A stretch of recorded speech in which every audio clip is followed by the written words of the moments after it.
राधे राधे दोस्तों, ओम गणेशाय नमः। आप सभी को संकट चौथ की शुभकामनाएं। माघ मास के कृष्ण पक्ष की चतुर्थी तिथि को संकट चौथ पूजन किया जाता है, व्रत पूजन किया जाता है। इसे तिलकुट, माघी चौथ, संकटी चौथ, संकटा चौथ और कई नामों से जाना जाता है। स्त्रियां अपनी संतान के लिए, लंबी उम्र के लिए व्रत रखती हैं। ये नीरा जल रखती हैं। तो ये भोग प्रसाद के लिए सुबह स्नान करने के बाद तिलकुटा बनाया जाता है। वीडियो में देखिए किस तरह से भोग लगाने के लिए बनाया जा रहा है। आप इस आज के दिन तिल का विशेष महत्व है। आप सफ़ेद और काले तिल का भोग लगा सकते हैं। और गणेश जी को बेसन के लड्डू, तिल के लड्डू अति प्रिय हैं। और यह पूजन शाम के समय, प्रदोष काल के समय किया जाता है, गोधूली के समय किया जाता है। तो चलिए, चंद्रमा निकलने का समय 8:41 का है। अगर चांद नहीं निकलता है किसी कारणवश, तो आप शिव जी के सिर पर जो चांद लगा है उसे देखकर ही अर्घ्य दें, तभी अपने व्रत का पालन करें और व्रत पूर्ण करें। इसी तरह सफल होगा आपका व्रत। संकट चौथ में पूजन सामग्री क्या क्या लगती है वो मैं बता रही हूँ। ये फूल हैं, जो भी आपके पास फूल हो वो फूल रख लीजिए। हवन करने के लिए गाय के गोबर के कंडे हैं, जिसे उपले भी बोलते हैं। ये दुर्वा है, गणेश जी को दुर्वा लगती है। तिल है, आप सफ़ेद और काले तिल भी रख सकते हैं। ये ऋतु फल हैं, जो भी आपके पास हो, उपलब्ध हो, वो आप ले सकते हैं। ये धूप बत्ती का सामान है, चंदन है, हल्दी है, कुमकुम है, और ये लौंग इलायची है, और ये काली उड़द की दाल है साबुत, और ये तिल के तेल का दीपक है, धूप बत्ती है, माचिस है, और ये कलावा है, ये जनेऊ है, और साथ में कपूर है, जो कपूर से आरती करेंगे। ये तिलकुट का प्रसाद है, ये मैं आपको बता दूंगी कैसे बनता है। और ये तिल के लड्डू हैं, क्योंकि आज के तिलकुट का दिन है, तो आज तिल का ही भोग लगाएंगे प्रसाद में। तो इस तरह से तिल यूज करना है। ये दीप कलश है, और आप यहाँ स्टील का या तांबे का, मिट्टी का रख सकते हैं। ये दीप कलश है, आप कलश स्थापना भी कर सकते हैं, और नहीं भी बिना कलश के भी पूजा कर सकते हैं। चंद्रमा को अर्घ देने के लिए एक लोटा जल लिया है, कंठ में कलावा बांधा है, और इस तरह से हम शाम को चंद्रमा को जल देंगे इस लोटे से। कच्चा दूध लिया है, चंद्रमा को सफ़ेद चीज़ों से ही भोग लगाया जाता है, जल चढ़ाया जाता है। तो इस तरह से कच्चा दूध लेना है। पहले हम फूलों का आसन देंगे इस तरह से, और शिव परिवार की मूर्ति स्थापित करेंगे। अगर आपके पास फोटो है, फोटो भी चला सकते हैं, लगा सकते हैं आप। और इस तरह से हमें शिव परिवार की भी पूजा करनी है। आप भी इस तरह से फोटो की भी पूजा कर सकते हैं, मूर्ति है तो मूर्ति की भी पूजा कर सकते हैं। जी को विराजमान करते हैं, फूलों का आसन देकर कलश की स्थापना करनी है। फूलों का आसन देकर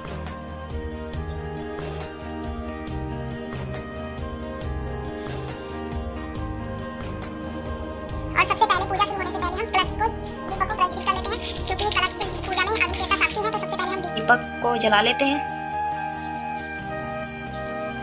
सबसे पहले गणेश जी का स्नान कराएंगे। आप दुर्वा से भी करा सकते हैं इस तरह से, और आप कुछ से भी करा सकते हैं, फूलों से भी करा सकते हैं। आप सभी को स्नान करा दीजिए। सबसे पहले चंदन से तिलक करेंगे गणेश जी को, और शिव जी को भी। इन सबको चंदन से तिलक कर देते हैं। जितने भी फोटो में देवी देवता है सबको तिलक करना है। तिलक कर देते हैं, अर्पित कर देंगे इस तरह से। दुर्वा अर्पित करेंगे, और लाल फूल अर्पित करेंगे। जो भी आपके पास फूल हो वो आप चढ़ा सकते हैं। लाल, पीले या गुड़हल का फूल विशेष होता है। अगर फूल ना हो तब कोई सा भी फूल आप चढ़ा सकते हैं इस तरह से।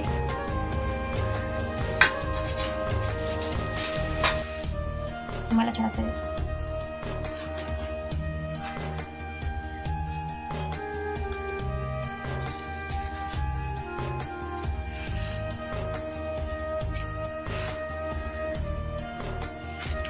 वस्त्र रूपी कलावा अर्पित करेंगे इस तरह से।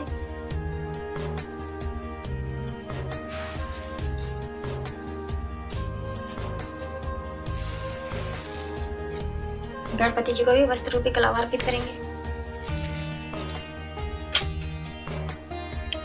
कलश की भी पूजा करेंगे इस तरह से। आप ये 5-7 बार तिलक कर सकते हैं हल्दी कुमकुम चंदन से। इस तरह से।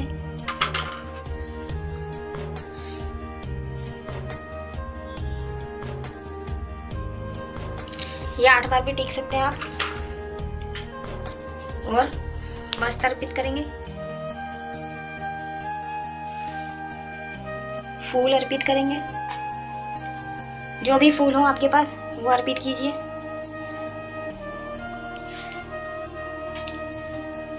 गोरा जी को लाल फूल अर्पित करेंगे।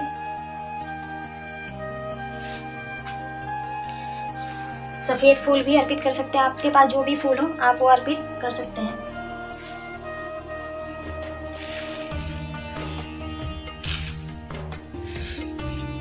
ये तिल का भोग लगाएंगे, साथ में जो तिलकुट बनाया है मैंने, इस तरह से तिलकुट का भोग लगाएंगे। सफेद तिली का भोग लगाएंगे। सफेद लड्डुओं का भोग लगाएंगे, क्योंकि गणेश जी को सबसे पहले लड्डू ही सबसे प्रिय हैं, अति प्रिय हैं। इस तरह से आप फल अर्पित कर देते हैं।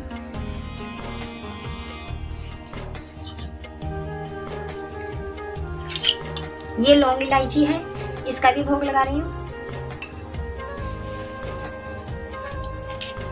ये साबुत उड़द की दाल है, ये भी अर्पित करना है।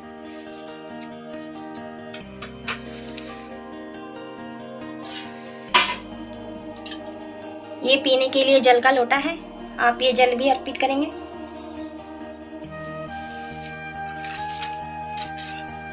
मैं दीपक जला लेती हूँ। सबसे पहले मैं फूलों का आसन दे देती हूँ।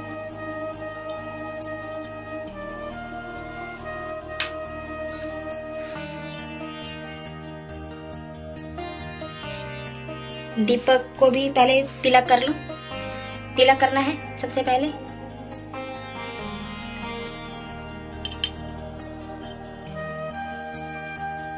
ये दीपक आप तिल के तेल का भी जला सकते हैं और घी का भी जला सकते हैं। तो मैं ये तिल के तेल का दीपक जला रही हूँ, क्योंकि आज तिल का तिलकुट है, तो इसलिए तिल का ही सबसे ज़्यादा इस्तेमाल होगा।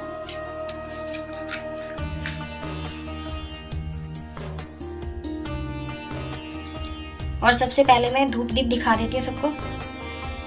सबसे पहले गणेश जी को दिखाएंगे। ओम गणेशाय नमः, ओम गणेशाय नमः, ओम गणेशाय नमः, ओम गणेशाय नमः, ओम नमः शिवाय, ओम नमः शिवाय,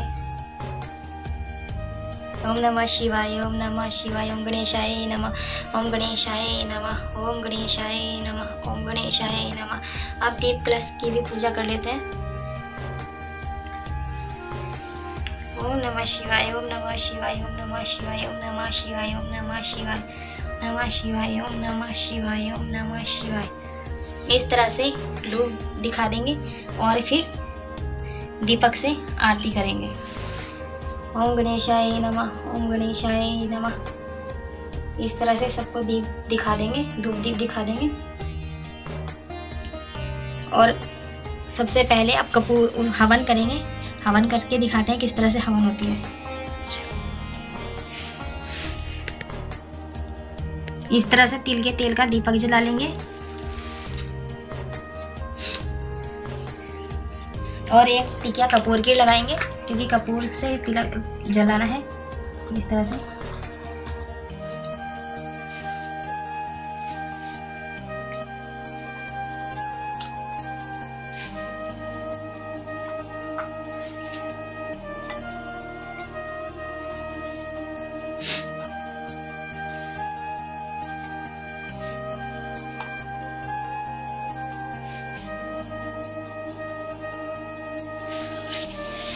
तिलक कर लेते हैं हवन की। ये 5-7 बार टीक सकते हैं आप।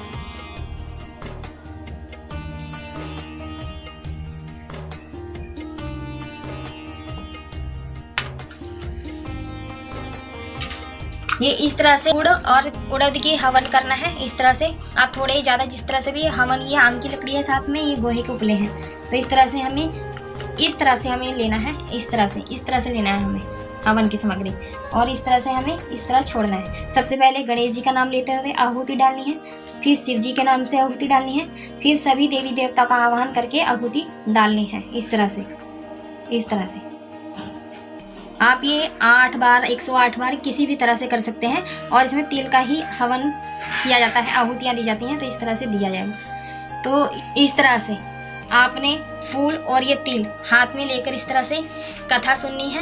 कथा सुनने के बाद इस तरह से हाथ जोड़ के कथा सुननी है।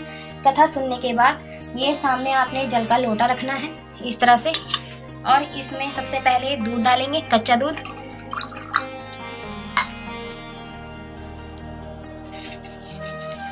और ये सफेद चंदन डालेंगे, सफेद चंदन है इस तरह से। आपके पास सफेद फूल हो वो डालिए, और कुछ गुलाब की पंखुड़ियाँ डाल रही हूँ। इस तरह से कथा सुननी है। सुनने के बाद ये कुछ तिल आपने इसमें डाल देने हैं, क्योंकि हमें सफ़ेद तिल से ही चंद्रमा को अर्घ देना है। और ये बाकी चीज़ें हमने गणेश जी को अर्पित करनी है। ये फूल यहीं छोड़ देंगे और इस तरह से चंद्रमा का लोटे को जल देना है। धूप दीप से विधि विधान से पूजा करनी है। उसके बाद दोनों हाथों से हाथ जोड़कर गलती क्षमा याचना मांगनी है। और इस तरह से हमारी सकट चौथ व्रत की पूजा संपन्न होती है। और ये पूजा शाम के समय में की जाती है।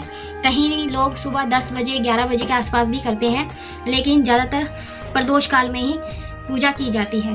तो इस तरह से हमारी कथा पूजा संपन्न। तिल सकट चौथ की कथा मैं इस प्रकार बता रही हूँ, सुनिए ध्यान से। तिल चौथ व्रत कथा। एक बार माता गोरा जी ने श्री गणेश जी से पूछा, हे पुत्र, माघ बदी चौथ तिलकुट चौथ के व्रत का विधि विधान क्या है? इस चौथ का नाम तिल चौथ क्यों हुआ? तब रिद्धि सिद्धि के दाता श्री गणेश बाबा बोले कि हे जगत माता, इस दिन पूजा में श्री गणेश जी का चौथ माता के तिल कुटे का भोग लगाया जाता है। इसलिए इस महीने में भाल चंद्र गणेश जी का पूजन किया जाता है। पूजा की विधि में हर पूजा के समान के साथ तिल कुटा रखा जाता है। चौथ माता का व्रत करने वाली बहनें दिन भर निराहार रहती हैं और तिल चौथ की कहानी सुनकर व्रत पूर्ण करती हैं। कथा इस प्रकार से सुनी जाती है। तो चलिए कथा की ओर चलते हैं। किसी शहर में एक सेठ सेठानी रहते थे। उनके कोई भी संतान नहीं थी। इससे दोनों जने दुखी रहते थे।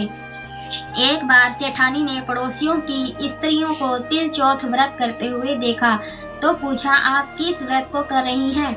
इसके करने से क्या लाभ होता है? औरतें बोली कि यह चौथ माता का व्रत है।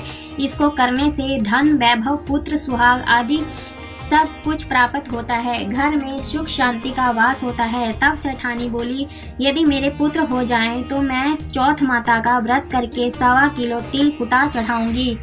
कुछ दिन बाद वह गर्भवती हो गई, तब भी भोग नहीं लगाया और चौथ माता से बोली कि हे चौथ माता, यदि मेरे पुत्र हो जाए तो मैं 2.5 किलो का तिल कुटा चढ़ाऊंगी। गौरी पुत्र गणेश जी व चौथ माता की कृपा से उसको पुत्र रतन की प्राप्ति हुई, पर उसने तिल कुटे का भोग नहीं लगाया। फिर जब वह लड़का बड़ा हुआ तो सेठानी बोली कि इस लड़के का विवाह तय हो जाए तो 5.25 किलो का तिल कुटा चढ़ाऊंगी।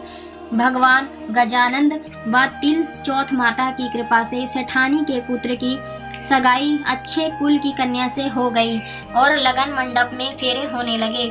लेकिन दुर्भाग्यवश सेठानी फिर भी चौथ माता के तिल कुटे का भोग लगाना भूल गई।